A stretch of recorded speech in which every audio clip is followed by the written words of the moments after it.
আমরা কথা দিচ্ছি বাংলাদেশের 1 ইঞ্চি মাটির উপর কারো কোনো দখল বাণিজ্য চলবে না এবং চলতে দেব না।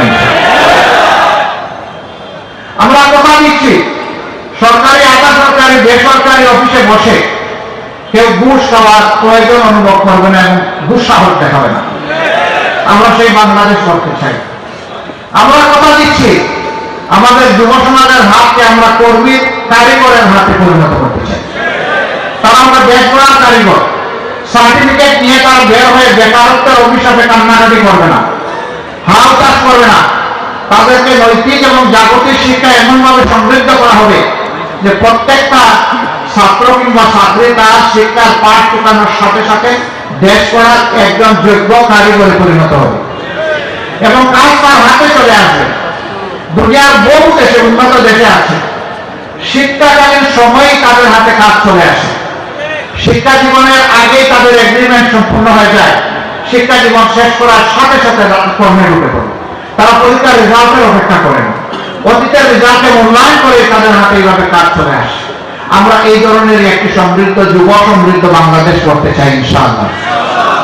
এমন বাংলাদেশ আমরা করতে চাই যেই বাংলাদেশে মসজিদ, মন্দির, চার্চ, প্যাগোডা, মঠ কোন জায়গায় নিরাপত্তার জন্য পাহারা বসানোর প্রয়োজন হবে না, বরঞ্চ ঘরে বাইরে নিজেদের ধর্মীয় কাজে, সামাজিক কাজে, পেশাগত কাজে সকল জায়গায় একজন নাগরিক পূর্ণ স্বাধীনতা, মর্যাদা এবং নিরাপত্তা ভোগ করবে ইনশাআল্লাহ। এই ক্ষেত্রে নারী পুরুষকে সমান মর্যাদা এবং নিরাপত্তা দেওয়া হবে। বাংলাদেশ জামাত ইসলামী সেই স্বপ্নের রাষ্ট্র যদি গড়ার সুযোগ পায় আল্লাহ কোরআনের ভিত্তিতে, তাহলে সেই রাষ্ট্রে পুরুষের পাশাপাশি আমাদের মা বোনেরা, আমাদের মেয়েরা অত্যন্ত মর্যাদা, গর্ব এবং ইজ্জতের সাথে তারা তাদের দায়িত্ব পালন করবেন। তারা পাবেন পূর্ণ নিরাপত্তা। এখন সমাজের বিভিন্ন জায়গায় কাজ করতে গিয়ে না পান তারা নিরাপত্তা, না পান তারা মর্যাদা। সেদিন তারা মায়ের মর্যাদা পাবেন, সহতরা বোনের মর্যাদা পাবেন, ঔরজাত মেয়ের মর্যাদা পাবেন ইনশাআল্লাহ। এবং ঘুরে ফিরে আমরা তাদেরকে পূর্ণভাবে মায়ের মর্যাদায় অভিষিক্ত করব। রাসূল করিম সাল্লাল্লাহু আলাইহি ওয়াসাল্লাম সবচেয়ে ঝুঁকিপূর্ণ কাজ যুদ্ধের ময়দানে মহিলাদেরকে সম্পৃক্ত করেছেন, সুযোগ দিয়েছে। আমরা তাদেরকে বঞ্চিত করার অধিকার রাখি না। তারা তাদের যোগ্যতা, দক্ষতা অনুযায়ী তারা রাষ্ট্রের কাজে অবদান রাখে। এই রাষ্ট্রে শুধু মুসলমানরা বসবাস করে না, অন্যান্য ধর্মের লোকেরাও বসবাস করেছে। আমাদেরকে যিনি পয়দা করেছেন তিনি তাদেরকে পয়দা করেছেন।